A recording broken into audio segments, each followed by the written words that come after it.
Hello, everybody. Welcome to The Untold Story. I'm Martha McCallum. Joining me today is Kellyanne Conway, former senior counselor to President Trump and campaign manager of the 2016 campaign, author of Here's the Deal, and co-founder of KAC Consulting. We were just on set on Saturday night covering the South Carolina primaries, and a lot has, developed over the past 24 hours or so. And I wanted to dig right in. Kellyanne, welcome. Great to have you with us. Oh, thank you so much, Martha. Pleasure. We always love having you on the set and discussing these big nights with us because you have so much insight and so much background in all of this. So, now that you've sort of digested a little bit of South Carolina and heard some of what has been happening since then, what do you make of it? What's your takeaway? The takeaway, I would say two things, Martha. One is everything that's obvious for each of us to see with our own two eyes, which is that President Trump continues to dominate as the quasi-incumbent, always evergreen insurgent. I think people are still looking for an outsider, but one with a presidential record. And now, who and what is he dominating? He's dominating over his remaining opponent, Nikki Haley. And we may have been paying a little too much attention to her, not to be rude, but she's now lost in every contest. And actually, President Trump is the first non-incumbent to win both Iowa and New Hampshire. Now he's added Nevada and South Carolina to that. He's swept all four. I think with the exit of the Koch Industries money, American for Prosperity money, and some other donors recently telling her no, or let's wait and see what happens before stroking another check, is probably the beginning of the end for Nikki Haley's campaign. She should hold her head high. It's a free country. It takes a lot of metal, M-E-T-T-L-E, and metal, M-E-T-A-L, to run for president of the United States.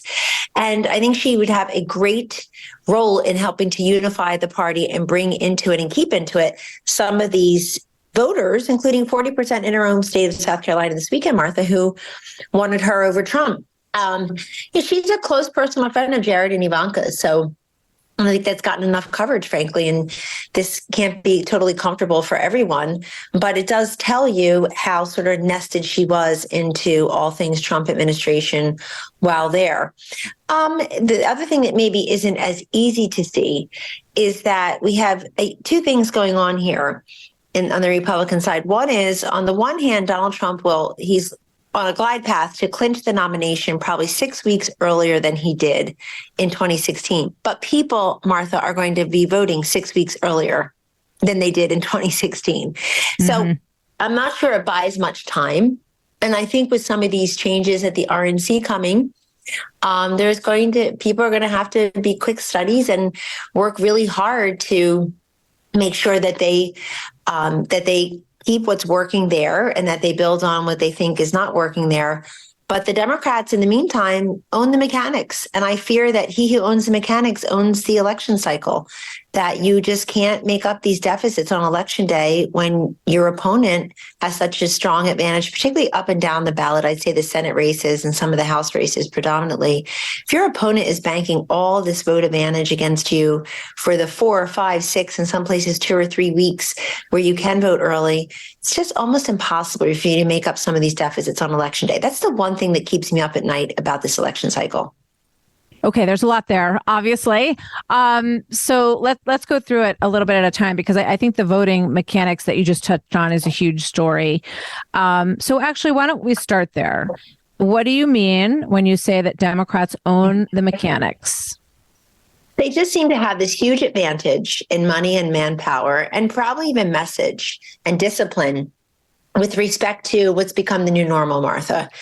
The early voting, drop box voting, mail-in voting, vote early at the polls, vote early by mail, legal ballot harvesting. And to their credit, the RNC did start this Bank Your Vote program last year that President Trump endorsed. And from what I just see in the news, it does have, it's a serious, well-funded, well-heeled operation. So at least someone's trying to compete. But it all reminds me of where the Republican Party was, say, 15, almost 20 years ago, when the Democrats started using technology to raise money and to communicate with voters. So Howard Dean in 2004 famously raised all this money online. It was unheard of at the time. Now it's like you and I talking about the weather, right? It's unheard of. And then Barack Obama as the nominee in 2008, announced Joe Biden by text. I remember, Yep. I just had a baby and my then husband ran in and said, "You're not going to believe it. He picked Joe Biden." She picked Joe Biden. He was waving his phone at me. I was taking that. He's waving his phone saying he picked Joe Biden, meaning I got it by text. So these were all unheard of. And the Republicans had to play catch up. Now I feel like Republicans have done a very decent job on data and digital and technological infrastructures. But here we are now trying to play catch up on early vote. And President Trump knows how I feel when he stands up and says, "Don't vote by mail, hang on to your ballot." I think he's losing votes for himself when he does that, especially this year. He doesn't say that anymore, though, does he? He doesn't say it anymore. He said something similar to something close to that to our Laura Ingraham last week in the town hall, something to the effect of, voter fraud is possible, which is true. It's something he raises spontaneously. And so I feel like we're going to play catch up. But here's what I would ask the state parties to do. Think really long and hard about how you're spending your money. Forget about flowers and fancy desserts at your events. Forget about paying speakers to come in. You really need to invest, Martha, in what I call the non-sexy parts of politics, the grunt work, the grind, the mechanics. It's not just messenger, it's delivery system. And we need to start doing that on our own. There's a certain comfort level to create among some rank and file Republican voters, particularly our older voters, who just don't like this so-called new normal of early voting. I don't blame them. I'm old and old-fashioned. I go into Bergen County, New Jersey on election day and cast my ballot in person. But guess what? That's now not the way. And as time marches on, Martha, that's not the way most people will be casting their ballots. I mean, look at our young Americans. Many of them maybe will never even walk into a polling place. But there's a lot going on and still conversations about voter ID. Even this past Saturday night when we were on set at Fox headquarters in New York, waiting for the returns to come in, and we're asking Bill Hemmer on and off camera, where are the returns? Where's the early vote? Why didn't his billboard start at like 13%, the early vote? And you have to ask yourself, wow, as South Carolina knows, all eyes are going to be on them. It's a very well-run state. Why can't we find out within an hour or two who won the election? Some states do it really well. Oregon does it well. Florida does it well. Georgia does it well.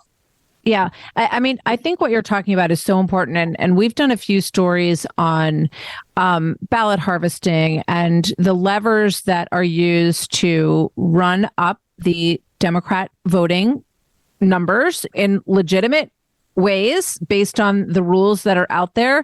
And I think that, there are federal get out the vote dollars that are being very focused in areas where there's a heavy Democrat presence. And that's a game that can be played on the up and up. But if you play it well, you are going to turn out more voters. And I think that there's not enough discussion on that on your side of the equation from Republicans in terms of people we interview and talk to. It is not emphasized in the way that it is on the Democrat side. And I think, I think potentially to the peril of Republicans. So this kind of takes me to another subject that I wanted to talk to you about, which is the changing of the guard at the RNC. And, is the message that you are talking about, the gritty part of politics, turning out voters, going to change under this new regime? And will you play a role in it? Well, I certainly hope that whoever now takes over the RNC, if it's Whatley and Lara Trump, and I think Chris LaSavita will be in the mix as director of operations, if in fact that's what is approved, particularly the first two spots, that goes to a vote of the 168. Who are the 168? These are the National Committee man, National Committee woman, and the executive director of the state GOP party, of the state party, Martha, in all 50 states, DC, the territories, et cetera. So you come up with 168. That's it. End of story. President Trump doesn't vote. I don't vote. You don't vote. No one else votes in this. It's the 168 who control who the chair and the co-chair of the RNC are. So that is going to happen at the meeting that was already called, the regular quarterly meeting. I believe it's in Houston, the site of the 2028 convention, by the way, on March 8th or so. So I hope that what happens at the RNC is that they do not throw away what's already been done and invest in. Can't imagine they will. The infrastructure's there. Whatley is currently the general counsel of the RNC, so he knows this. He's been a big part of it. He's been a big part of the election integrity unit that's been stood up. He's been a big part of the 73 lawsuits the RNC has filed to try to get clarity on some rules. offensively and defensively. They have filed these election integrity lawsuits. And then, of course, this whole bank your vote, which, again, I read in the paper the success of the bank your vote, how many people they've been able to register. And in addition, and convince, like, hey, we want your vote in September or October when we can get it. And I like to say, we're taking a chance grandpa can get out of the bathroom, let alone out of the house on election day. Why wouldn't you want his vote in October when you can get it? Now, I think the whole thing is a pro-incumbent boondoggle, and particularly down ballot, and particularly maybe in the House where you don't have the money to compete as much. If you're a challenger, it's an open seat, Martha, in that it's challengers who get the money last minute, who are able to go into the debates. And in our great direct democracy, constitutional republic, you, the voter, have the opportunity to poke the fruit, to suss out who really shares your values and your vision for you and your household. If we have all this early voting, it really does help incumbents because they're known the best. They're always going to have the deepest pockets. So that aside, I've heard Laura Trump say publicly that she's going to have illegal ballot harvesting if she's the co-chair of the RNC. That's great. I'm going to get people to vote early. Wonderful. That's already being done, so perhaps they'll build on it. And I think to have President Trump's imprimatur on the entire exercise is incredibly important. You know, Ronna McDaniel was his handpicked RNC chair. I was there when other people were competing for that job, and oh gosh, you want their names? Nick Ayers and Chris Christie and other people were being, I think Mercedes and Matt Schlapp at the time said, you can hire us both together as a team. A lot of people wanted to be the head of the RNC. It was offered to me at the time. I said no, as was press secretary. I just can't do things I'm not good at. And there are many. So I'll never ski again. I broke my jaw. So anyhow, the point is that I think that President Trump and Ronna McDaniel together built a more modern, data-driven, technologically sound election integrity / expand new voters, go into blue states RNC, and they did that together. And if the time's up for them no longer to work together, that's fine. But this is a different party than it was, Martha, when President Trump was elected. It's a different party than the Reince Priebus regime and era and the ones before that.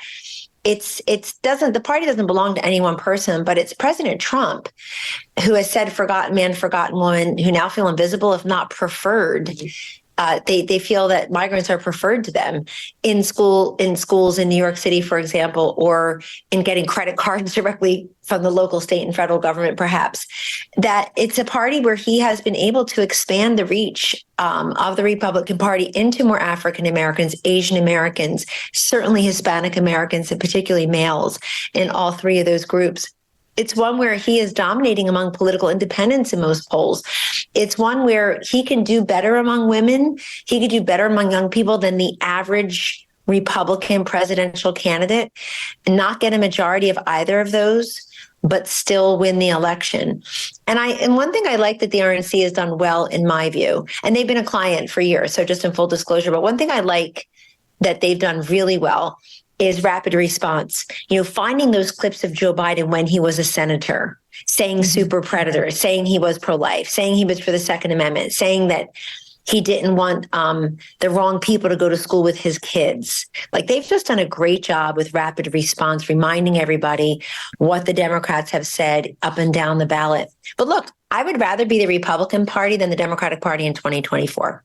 The Democratic Party has lost its moorings, in my view, and its very great advantage, Martha, on being the party that looked like it elevated and elected young, outsider, fresh faces, new blood candidates to the presidency. JFK, certainly, and then Bill Clinton, Barack Obama. Martha, Jimmy Carter, God bless him, he's 99 now, but he was 52. He was a young man when he was elected. And now they've got Hillary Clinton and Joe Biden as their standard bearers. So I feel like it's a great time for the Republican Party to just dip right in and go and get people who feel that the Democratic Party has abandoned them, the union households, maybe the marginally pro-life Democrats, like the ones I grew up around, or pro-Second Amendment, the union guys I grew up with. They feel like the Democratic Party is unrecognizable. It's a great time to just swoop right in and start bringing some of them over. And I think Trump and, frankly, Ron at the RNC have done that. The Untold Story continues right after this. It's worth noting that President Trump's only a few years younger than Joe Biden. And the argument that Nikki Haley and Ron DeSantis and others made was, that they felt the president did a great job, but it was time for new leadership. But it doesn't look like that's the choice that the voters are making. It looks like they want to stay with the former president. What about those voters who have shown up in the primaries that we've had so far, who say that they will not vote for President Trump? We know history tells us that, people come around once the nominees are picked. But are you concerned about that as someone who supports him? And how would you advise him to expand his base, to expand the people who support him? Yep, I'm always concerned about that because, as I like to say, Martha, politics is not about biology or chemistry. It's about math and science. You just have to have more electoral votes than the other people, which is why I question some of these third-party attempts. They're, again, welcome to do it. Free country, go and qualify for the ballot and run. But what state can you actually win? What state would know labels, whoever their ticket is? And so far, they're talking to people who are very labeled, Martha McCallum. They're senators, they're governors. It's like, Joe Manchin's a very nice person. I know him and Gail and their daughter Heather's a very nice person. I enjoy their company. He's labeled. He's a senator and a former governor. His day job is in Washington. So, but again, are you winning Wisconsin and getting its 10 delegates? Are you winning Pennsylvania, getting its 20 delegates? What state are you actually winning? Because it's easy to be a spoiler. On the electorate side, Martha, it's far easier for any of us, all of us, to be a protest thinker than an actual protest voter, because you have to think long and hard about who you're sending to the White House and not just what message you're sending to your own. If you don't vote, that is your right. Your right to do something also includes your right to refrain from doing it. If you don't vote, you may be turning the election back over to Joe Biden. He and Kamala Harris are already there. They have the incumbent's advantage, and it's a significant one. And I think without COVID and some of the George Floyd unrest in 2020, President Trump would have had those natural advantages of incumbency also. But it's a natural advantage. So if you are so upset with Trump about the court cases or his personality, or you really wanted Nikki, or he wasn't as nice to DeSantis, it wasn't as nice to him, and so on and so forth.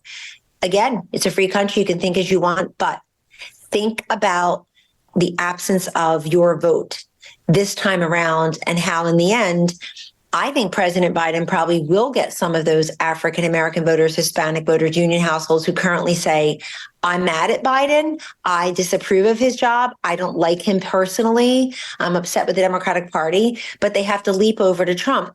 I think most voters will come home on both sides. The question is what happens to that 8, 10, 12% of each block that are truly fence sitters. Truly fence sitters, Martha, because as you and I have discussed, and I know you had the book out in front of you in New Hampshire also, it's fascinating. We've discussed, we don't fit into these boxes anymore, everybody. People are choosing where to live. You're like a native New Yorker. I love New York, big city, and now you live in North Carolina or Florida or Texas for any number of reasons post-COVID. Yep. The weather, the taxes, the life, the cost of living, whatever reasons it is. And so we don't fit into these neat boxes. And in fact, we Americans thankfully resist when the professionals try to talk to us by race and gender and religion and socioeconomic status and geography only. So my advice to President Trump is what it always is: more insights, fewer insults. Remind people with specifics of what your record was, particularly 2019 and before COVID in 2020. So I caution people all the time, don't say, are you better off than you were 4 years ago? Martha, who is better off than they were 4 years ago? I hope pretty much almost all of us, because 4 years ago, COVID was just happening. So the point is, don't take that risk. Just say, was your life, did you feel safer, more prosperous, more secure, that things were more fair, more stable with Trump as your president or with Biden as your president? That's an easier question for people to answer. And even if they say, but, even if they say circumstance, obviously, in terms of the 4-year measure. And it's a good question. Last question is one that I know we're going to be talking about for some time to come, even though former President Trump said, the vice president doesn't really matter all that much when people vote. In this case, it is a little different because he's running for a 4-year term. So that person is someone for some of these non-Trump voters who might get them over the hump to vote for him. Who do you think the best choices would be? And can you imagine any scenario where Nikki Haley would be considered, given all of the water that has gone under the bridge in the past few months between them? Sure. So I wrote an op-ed in the New York Times 2 weeks ago, 2 Sundays ago. People can pull it up. It's called Who Should Be Trump's Number Two? And I lay out, Yep. Martha, that it's always smart to come up with a job description. And the one for Mike Pence in 2016 is fundamentally different than the one for President Trump's number two in 2024. This time, I think it needs to be a combination of somebody who helps him win, to your point, also helps him govern, and then somebody who can be ready on day one. And you can say, well, that's always the case, Kellyanne, but I'm saying this is what's on voters' mind. And the day one folks are folks like Pompeo or Tom Cotton or Marco Rubio, a few others. If he's going to go for a woman, I don't think he needs to. I think this country pays the consequence and the cost every single day of Biden insisting he needed a woman, needed a woman, needed a woman. Sounded like a sophomore boy at the end of a frat party, at the end in the frat house on a Saturday night keg party. I need a woman, I need a woman. It's a terrible way to pick a vice president. But if he wants to do that, he can look at Joni Ernst, Senator Joni Ernst. He can look at Senator Marsha Blackburn. If he wants to go younger, he can look at certainly Katie Britt of Alabama, et cetera. And I know he's looking at Christina and the governor of South Dakota. But I do think he should pick a person of color. That's where I am right now. I think that President Trump is on track to expand the base, not just Trump's base, but the base of the Republican Party electorate in a presidential year. Not that many years passed when we had our first African-American president. And to expand it into those constituencies that have been more difficult to reach and convince for your standard Republican candidates over time, and to trust them, to not have special messages for them, to trust that they're hearing what everybody else is hearing and that they want what everybody else wants, which is prosperity and opportunity, fairness, safety, security, which comes in many different ways. So I know Tim Scott is auditioning hard for the role again. There's the aforementioned Marco Rubio. There are a couple insider Trump world favorites right now, and that's what I would call, Martha, the Dick Cheney model. So here's someone, as was for Governor George W. Bush in 2000 in his selection. Here's somebody who's not going to compete with you. They're going to help you. They don't have their eye on the prize for 8 years down the line. In this case, Martha, it's 4 years down the line. You could be the next president of the United States for 8 more years. And so the Dick Cheney model means it's Ben Carson or it's Newt Gingrich or it's just somebody who's not going to compete in that way. But someone is a little, above the fray, you have a good, close personal relationship with them, everyone would accept them. Then you're not saying, well, you're going to help me win a certain state. So my idea with Pence in 2016 was not just, evangelical and the Federalist Society kind of people, who know you're going to fill Antonin Scalia's seat will feel great. It was also, here's a guy who was in Washington but never became a Washington. Most important with Pence, though, was geography. I knew that Hillary Clinton's blue wall was real. And to penetrate it, you really should have somebody from that area. So it would be Scott Walker, John Kasich, maybe Terry Branstad of Iowa. Certainly got to look at Mike Pence of Indiana at the time. And that was very helpful. He helped us win. This time, I think you're going to look at all this. And also, Martha, I think an affirmative criterion for President Trump, I've told him this personally, I wrote it in the New York Times op-ed, anybody can pull it, is that it should be somebody who can speak with passion, conviction, and compassion when it comes to what we know will continue to be a big issue in this cycle, abortion. So, of course, President Trump is pro-life. He's going to pick somebody who's pro-life. But it needs to be somebody who's not hiding under the desk like an ostrich. It needs to be somebody who's a peacock and proud of being pro-life and explains what that means in 2024 and, frankly, what it means to be pro-choice in 2024. And there are different ways to do this. I've got to tell you, if I just wanted people to pull up a video clip and watch some great debate performances in the 2022 cycle where we had terrible performances on abortion by Republicans, you had Marco Rubio against Val Demings, African-American woman, former congresswoman from the Orlando area, and the former police chief for Orlando. Yeah. Very serious player. He did an excellent job on the issue of abortion. You could pull the debate clip. And the other person who did an excellent job was J.D. Vance in Ohio, against who I thought was the most formidable Democratic candidate for Senate in 2022, Martha, Tim Ryan, Democrat of Ohio. So there are ways to do this, to bring in a combination of facts, figures, smoke out the left, be compassionate, recognize that every pregnancy involves a woman and a baby, and go from there. So this is something I think. So you're saying, Nikki Haley, I did write in that op-ed that, you often give a look to the runners up. right? This is how George Herbert Walker Bush got selected by Ronald Reagan, for example. Sure. You give a look to the runners-up. And in this case, I just think the performance so far, well, certainly of DeSantis, I think would take him out of the mix. I'm not being rude when I say what would he bring. If he can make that case, that's great. And then Nikki Haley, if you look at who's voting for her in places like New Hampshire and South Carolina, which were her, I think, number one and number two best states for her to really dent Trump, let alone beat him, and she failed to do that. It's because she's bringing over not just independents, but Democrats. And I feel like so many of them are going to vote for Biden. I feel like our Fox News voter analysis did show among the Democrats on Saturday who voted for Nikki Haley in South Carolina, they by and large are already saying, they're admitting that they're going to go back to Biden. I'd love to see her on the campaign trail to help Trump. I'd love to see what her offer is on the table about what she would bring to the ticket. And fortunately, Martha, women in this country don't just vote for women because they're women. It matters to us. It's, quote, interesting and eye-popping that you share our gender in politics, but we really want you to share our vision and our values. It's going to be very interesting to see who that pick is. And as I say, it is important, I think, this time for those two reasons, because he's a 4-year president if he wins, and because there are, there's that percentage, 35, 38, whatever you want to call it, of people who say that they will not vote for him, who potentially might be convinced if they like the whole ticket and the look 4 years down the road. So we will see. Kellyanne, thank you so much. It's always great to bend your ear and hear your insights into all of this. And I look forward to talking with you over the next 9 months, because it's going to get even more interesting. Absolutely. Martha, you raised the bar for the rest of us. Thank you for having me. Take care. Thank you, Kellyanne Conway. My thanks to her, and we look forward to seeing you next time on The Untold Story. I'm Martha McCallum. You've been listening to The Untold Story with Martha McCallum. Don't forget to subscribe on Apple Podcasts or wherever you listen. Make sure to rate and review. For more podcasts, go to foxnewspodcast.com. Listen ad-free with the Fox News Podcast Plus subscription on Apple Podcasts, and Amazon Prime members can listen to this show ad-free on the Amazon Music app.